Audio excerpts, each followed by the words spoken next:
Nah, dengan menggunakan operasi baris elementer, kita seperti mereduksi suatu matriks sehingga menjadi matriks lain yang determinannya gampang dihitung. Jadi, kita mengubah suatu matriks ke matriks lain yang jadi determinannya gampang dihitung. Contohnya, di pertemuan sebelumnya saya sempat menyinggung tentang determinan matriks segitiga. Jadi, kita bisa mengubah suatu matriks yang bukan matriks segitiga dengan operasi baris elementer. Kita bisa mengubah menjadi matriks segitiga sehingga kita tinggal menghitung perkalian diagonalnya saja untuk melihat determinan. Namun sebelum itu, kita ingat-ingat lagi apa sih operasi baris elementer. Operasi baris elementer itu punya 3 aturan. Aturan yang pertama adalah kita bisa mengalihkan suatu baris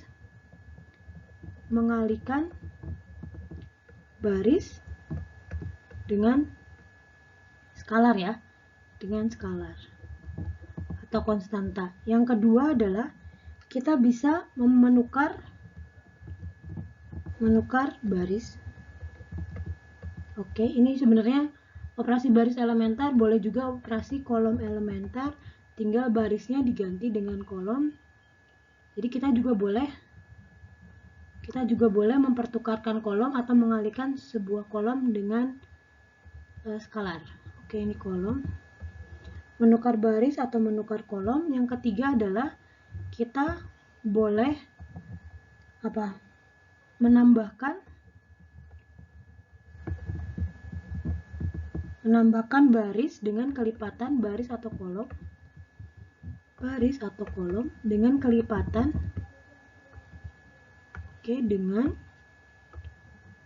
kelipatan baris lain ya, baris atau kolom lain. Nah, tetapi kalau misalkan kelipatan baris, ya udah yang dihitung baris, jangan sampai kelipatan baris tapi dijumlahkan ke kolom, itu nggak bagus. Jadi karena belum tentu karena tidak relevan aja, jadi nanti hasilnya akan tidak sesuai.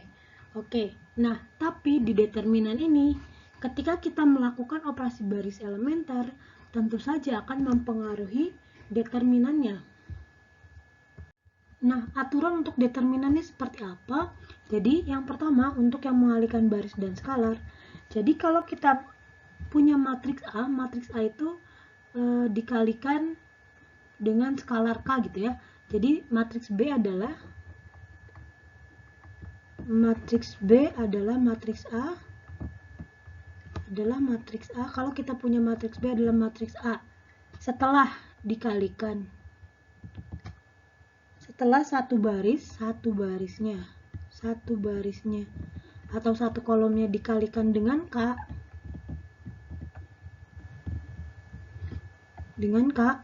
oke, maka si determinan B ini dia adalah K dikali determinan A. Jadi kalau kita punya matriks B, contohnya matriks A, contohnya matriks A-nya? Misalkan A11, A12, A21, A22. Nah, berarti matriks B-nya berapa? Misalkan K A1, 1 K A1, berarti K dikali cuma satu baris pertama aja yang kita kalikan. A12 ini tetap A21, A22, maka determinannya, oke, lambang determinan bisa digunakan dengan mutlak, ini determinan. Oke, kita ganti dengan lambang mutlak. Ini sama dengan K dikali determinan dari A. Ngerti ya? Jadi kalau misalkan kita ingin mengeluarkan suatu K ini, misalkan ini kali K ingin dikeluarkan, keluar sini, berarti dia jadi K kali matriks tersebut. Nah, nanti kalau misalkan ternyata K-nya dikalikan dengan baris kedua juga, di sini ada K juga, berarti jadi K kuadrat. Karena ada dua baris yang dikalikan dengan K, kita keluarkan K-nya. Tapi itu nanti kita bahas nanti, kita hapus dulu. Oke. Nah, untuk aturan pertama mengerti ya. Sekarang kita masuk ke aturan kedua. Oke, kalau matriks baru adalah matriks A setelah dilakukan pertukaran satu baris, maka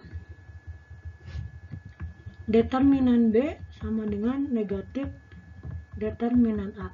Nah, jadi kalau misalkan ini A11, A12, A21, A22, oke, sorry, ini dibalik, ini matriks yang dibalik. Oke, berarti A21, A22 gitu ya, dibalik baris kedua jadi baris pertama, A11, A12, A22, 12 betul ya, A12 ini sama dengan negatif dari matriks A-nya, A11, A12, A12, A21, A22. Nah, nanti kalau misalkan kita punya matriks 3x3, ternyata pertukarannya ada 2 baris, dia satu baris ditukar jadi negatif, baris kedua jadi kembali negatif-negatif, berarti jadi positif. Jadi kalau misalkan banyaknya pertukaran ganjil, dia negatif. Kalau banyaknya pertukaran genap, berarti negatif pangkat genap, berarti positif ya. Oke, paham ya? Nah, sekarang yang ketiga. Yang ketiga adalah kalau matriks B adalah hasil penjumlahan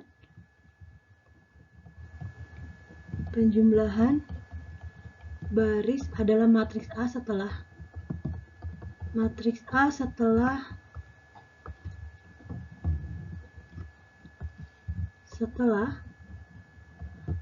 menambahkan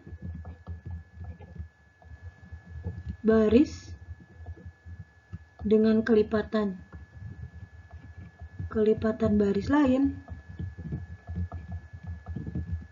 maka tetap determinan B sama dengan determinan A.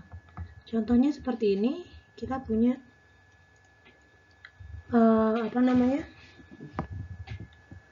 kita punya matriks A tetap ya, A11, A11, A12, A21, A22. Oke, ini belum determinan dulu. Kita akan hitung dengan operasi baris elementer dulu. Misalkan baris kedua ditambahkan ini ya, tambahkan 2 baris pertama gitu ya. Oke, berarti jadi apa? Baris kedua ini baris pertamanya tetap. Oke, berarti baris kedua ditambahkan 2 baris pertama, berarti A21 plus 2 A11. Oke, ini A12 berarti A22 plus 2 A22 gitu ya contohnya. Nah, ini determinannya ketika dilakukan operasi baris ini kan jadi matriks B ya. Ini matriks B, ini matriks A. Nah, ternyata determinannya sama ketika dilakukan penambahan baris dengan kelipatan baris lainnya. Oke, kita langsung saja ke contoh. Oke, sebelum masuk ke contoh, alangkah baiknya kita tahu tentang teoremanya. Jadi nanti dengan melakukan operasi baris elementer, ternyata kita dapati bahwa satu baris, jika kita punya A memiliki satu baris, setidaknya satu baris saja yang isinya bilangan 0 semua, maka determinannya 0. Lalu determinan A sama dengan determinan A transpos, jadi mau dibalik, mau ditransposkan, dia determinannya tetap. Yang ketiga ini yang akan kita gunakan di reduksi baris adalah kalau kita mendapatkan matriks segitiga, maka determinannya adalah perkalian entry di diagonalnya. Oke, sekarang kita ke contoh.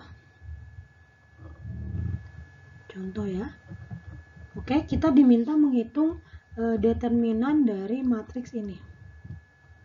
0, 1, 5, 3, 6, 9, 2, 6, 1. Oke, sekarang kita akan mencari determinannya. Oke, determinan A sama dengan mutlaknya, berarti kita 0, 1, 5, 3, 6, 9, 2, 6, 1.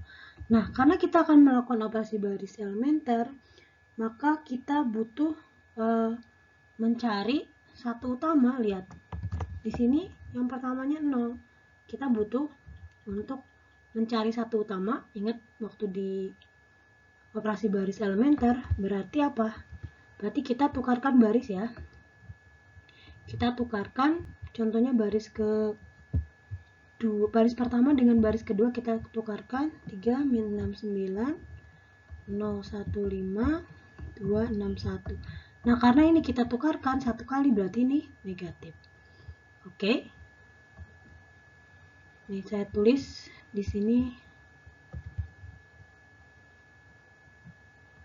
B1 ditukar dengan B2. Oke, selanjutnya adalah kita ingin menjadikan si 3 ini adalah 1. Kita keluarkan kan ini karena 3 min 69. Kita bisa ini kan artinya 3 kali 1, 3 kali min 2, 3 kali 3 gitu ya. Berarti ini sama dengan K-nya dikeluarkan, berarti ini jadi 1 min 2 3, ini tetap gitu ya. Karena kita punya faktor bersamanya 3. Oke, ini K-nya 3 ya. Oh, sorry. Bukan K, berarti ini 3. Oke, sekarang kita lanjutnya ke sini saja ya. Nah, sekarang selanjutnya adalah kita ingin membuat suatu matriks segitiga kan. Berarti kita harus mengenolkan yang ini.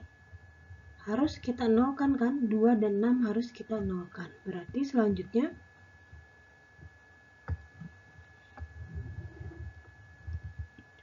oke, ini sama dengan ini tetap min 3. Lalu kita akan buat 1 min 2 3, ini udah 0 1 5. Nah, agar 2 ini jadi 0 berarti kita harus melakukan B2 dikurangi 2B1 ya. Oke. B2 dikurangi 2B1 berarti ini jadi 0. Oke ya. Sekarang 2 kali min 2 min 4 ditambah 6 2 di sini berarti ya. Oke, 2 kali min 2 kali 3 min 6 ditambah 1 min 5. Oke, ini karena kita melakukan menambahkan atau mengurangkan suatu baris dengan kelipatan baris lain, maka determinannya tetap. Di sini tidak ada perubahan. Oke. Nah, di sini selanjutnya kita mengenolkan yang 2 di sini. Oke, kita akan membuat yang ini jadi 0.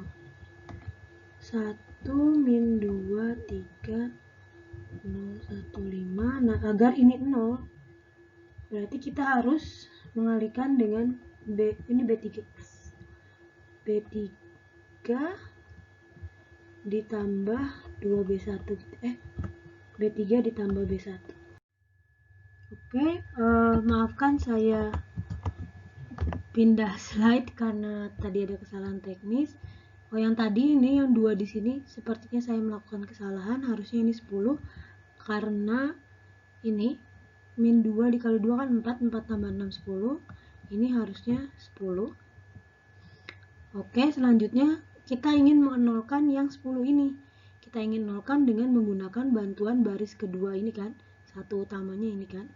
Dengan menggunakan baris kedua satu utamanya ini berarti apa? B3 dikurangi 10 B2 berarti sama dengan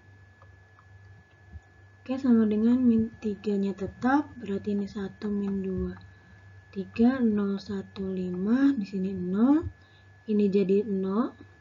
Oke, selanjutnya adalah min 10 kali 5 adalah min 50 tambah min 5 min 55. Oke. Nah, sekarang kita ingin ini karena ini adalah min 55 ini 0, kita bisa keluarkan faktor bersamanya. Mengeluarkan faktor bersama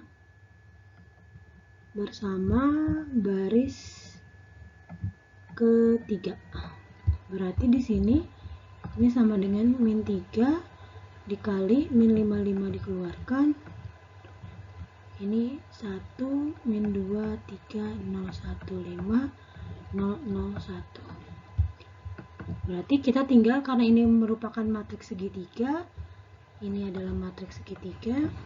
Sebenarnya yang atas sudah matriks segitiga sih, tinggal mengalihkan ini aja kan, 1, 0, min 5, lalu dikali min 3. Sebenarnya di atas juga sudah bisa. Di sini kita sudah bisa menyimpulkan negatif 3 dikali 1 kali 1 kali negatif 55, maka hasilnya adalah 165. Tapi kalau mau coba yang kedua juga boleh, ini 1 sama min 3 kali min 55 kali 1 kali 1 kali 1 sama adalah 165. Jadi determinan A adalah 165. Dengan kita tidak perlu menggunakan metode Sarus atau menghitung permutasi dari, kita tidak perlu menghitung permutasi dari susunan tiga bilangan ya. Oke, mudah-mudahan dipahami. Nah, oke, selanjutnya kita ke sifat-sifat determinan. Nah, sifat yang pertama adalah yang tadi kita sudah pelajari, yang tadi kita sudah tulis di teorema.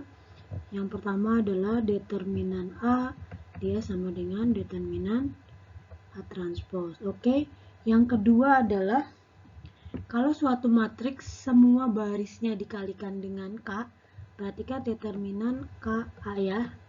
Artinya banyaknya baris itu adalah N, berarti K pangkat N dikali determinan dari A. Oke, lalu selanjutnya adalah yang ketiga, kalau kita punya matriks perkalian A dan B, maka determinan dia sama dengan determinan A dikalikan dengan determinan B. Yang keempat adalah determinan dari A inverse sama dengan 1 per determinan dari A. Nah, dari sini, karena kalau jika, oke, ke bawah aja deh. Jika dari sini, jika determinan A sama dengan 0, kan 1 per 0 nggak ada ya. Berarti maka A tidak memiliki inverse.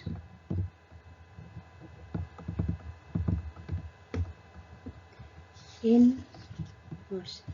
Oke, yang ketiga ada, yang kelima ya. Kelima adalah determinan A ditambah B tidak sama dengan determinan A ditambah B. Jadi kalau ada penjumlahan suatu matriks, determinannya belum tentu, ini belum tentu sama dengan. Karena apa? Karena dia mungkin sama dengan syarat. Oke, di sini. Oke, yang ini mungkin sama dengan syarat. Dengan syarat apa? A plus B itu dengan syarat A plus B, A dan matriks B adalah matriks yang hanya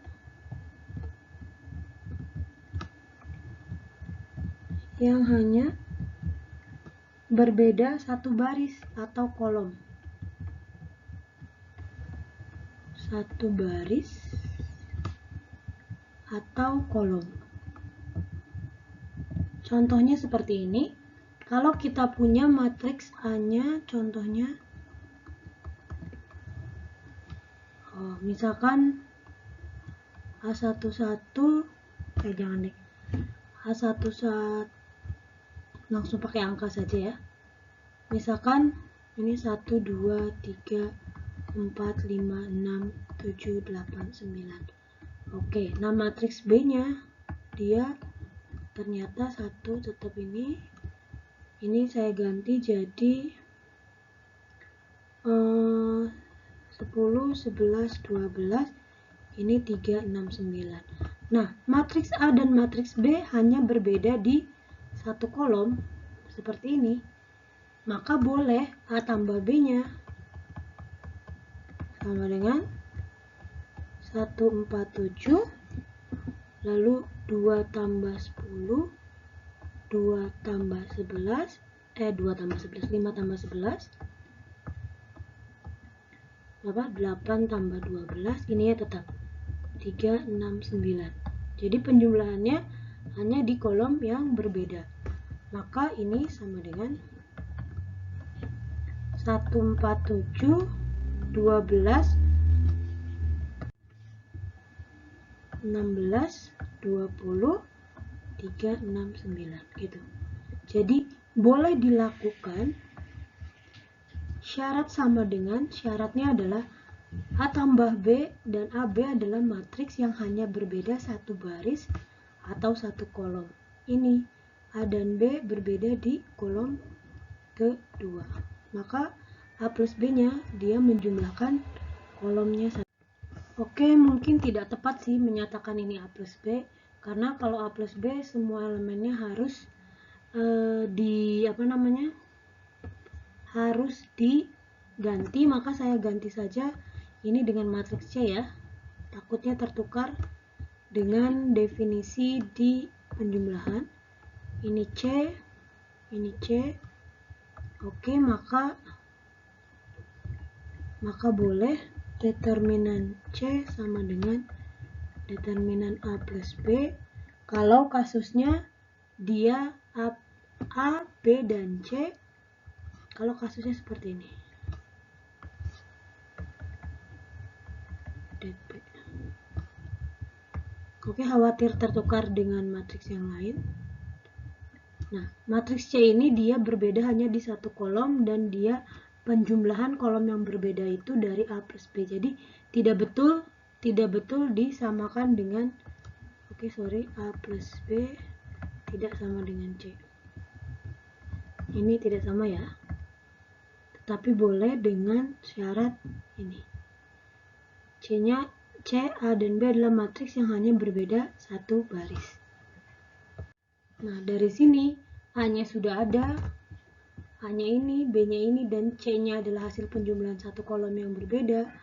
Maka ini kita bisa menyatakan di sini determinan C sama dengan det A plus det B.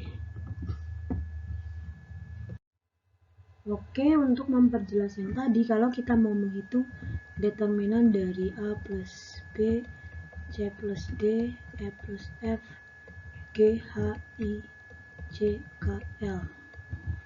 Ini determinan. Dia sama dengan A, C, E, G, H, I, J, K, L. Ditambahkan determinan B, D, A, G, H, I, J, K, L. Kelihatan kan? Berarti ini tambah ya. Berarti kita hanya melihat ininya saja. Ini berarti ini penjumlahan dari ini dan ini. Oke, jadi kalau misalkan kita ingin matriks yang tadi dengan cara yang lain, 4, 5, 6, 7, 8, 9, kita boleh memotong. Misalkan baris pertama dia jadi 1, 1, 1, 4, 5, 6, 7, 8, 9. Berarti penjumlahannya berapa? 0, 1, 2, 4, 5, 6, 7, 8. Boleh seperti ini atau boleh yang lainnya. Ini hanya jika dibutuhkan. Kalau nggak dibutuhkan, untuk apa mencari seperti ini? Oke, terima kasih untuk pertemuan kali ini sampai di sini. Minggu depan kita akan belajar tentang cara lain untuk mendapatkan determinan, yaitu dengan aturan Cramer dan ekspansi kofaktor. Jadi minggu depan aturan Cramer dan ekspansi kofaktor. Nah, itu seperti apa? Kita lihat saja minggu depan ya.